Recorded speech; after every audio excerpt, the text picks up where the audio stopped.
এই বিয়েটা এটা কি জন্য হবে? এই বিয়েটা কি শুধু উপভোগের জন্য? নাউজুবিল্লাহ। বিয়েটা কেন হয়? কি উদ্দেশ্যে বিয়ে হবে? কি নিয়তে বিয়ে হবে?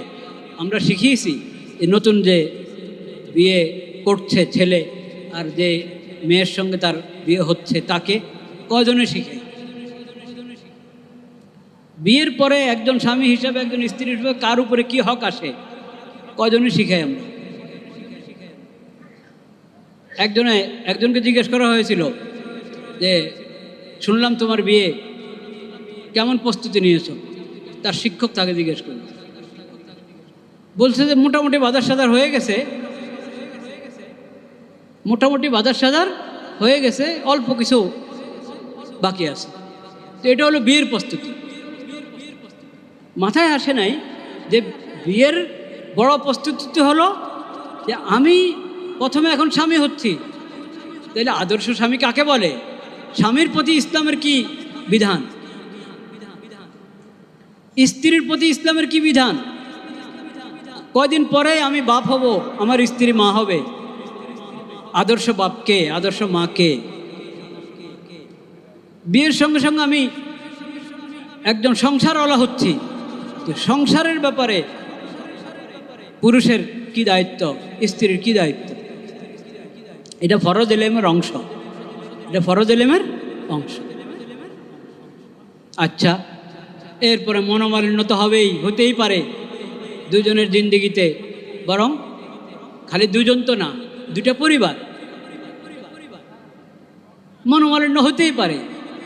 হলেই কি, যদি এরকম হয় অবস্থা, একজন আরেকজনের কথা পছন্দ হলো না, কাজ পছন্দ হলো না, তো কি করবে? এটার ব্যাপারে শরীয়তে শিক্ষা আছে কিনা? আছে। আল্লাহ তো কোরআনে বলে দিয়েছে, ও আশিরুহুন্না বিল মারুফ ফাইন কারিহতুমুহুন্না ফাআসা আন তাকরাহু শাইআন ওয়া ইয়াজআলাল্লাহু ফীহি খায়রান কাসীর। তোমরা তোমাদের স্ত্রীদের সঙ্গে উত্তম ব্যবহার করো, সুন্দর ব্যবহার করো, যৌক্তিক ব্যবহার করো, ন্যায়সঙ্গত ব্যবহার করো, আচরণ করো।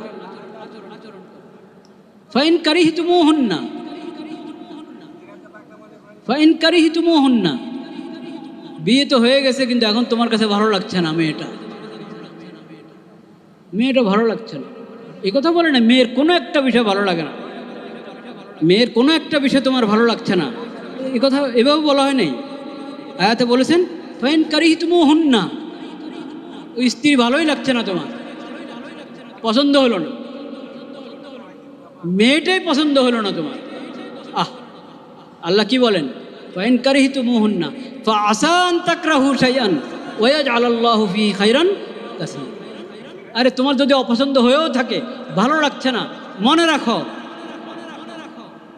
রাখো একটা জিনিস তোমার কাছে ভালো লাগছে না, তোমার অপছন্দ, কিন্তু আল্লাহ তাআলা এটার মধ্যে অনেক কল্যাণ রেখে দিয়েছেন।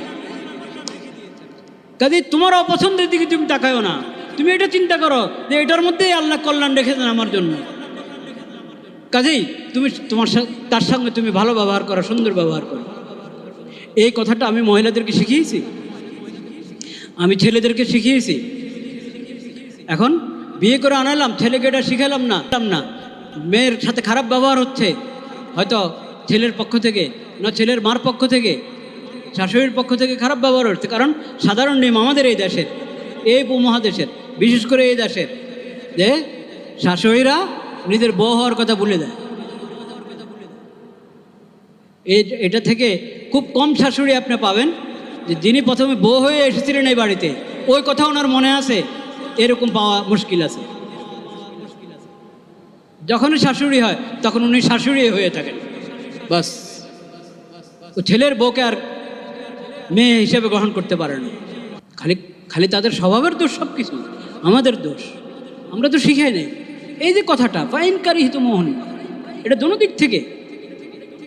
মেয়ের পছন্দ হচ্ছে না ছেলে, মেয়ের প্রতিও এই কথা আল্লাহ, যে তোমার যদি ওকে ভালো লাগছে না, তো বিয়ে তো হয়ে গেছে, আল্লাহর বিধান মোতাবেক, আল্লাহকে সাক্ষী রেখে তোমাদের বিয়ে হয়ে গেছে, এখন সুন্দর জিন্দিগি যাপনের চেষ্টা করো, নিজের পছন্দকে আল্লাহর উপরে ছেড়ে দাও, বাস আল্লাহর হুকুমের জন্য নিজের পছন্দ বাদ। আল্লাহ বলেছেন যে আল্লাহ এটার মধ্যে অনেক কল্যাণ রেখেছেন, এমন হতে পারে তোমারও পছন্দ, কিন্তু আল্লাহ এটাতে অনেক কল্যাণ রেখেছে।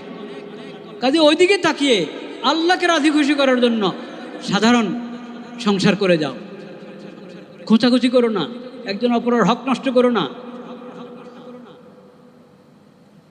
তো কোরআন যে এইভাবে এত সুন্দর করে বলে রেখেছে মেয়েদের জন্য, আমি বলেছি ছেলেকে এবং মেয়েকে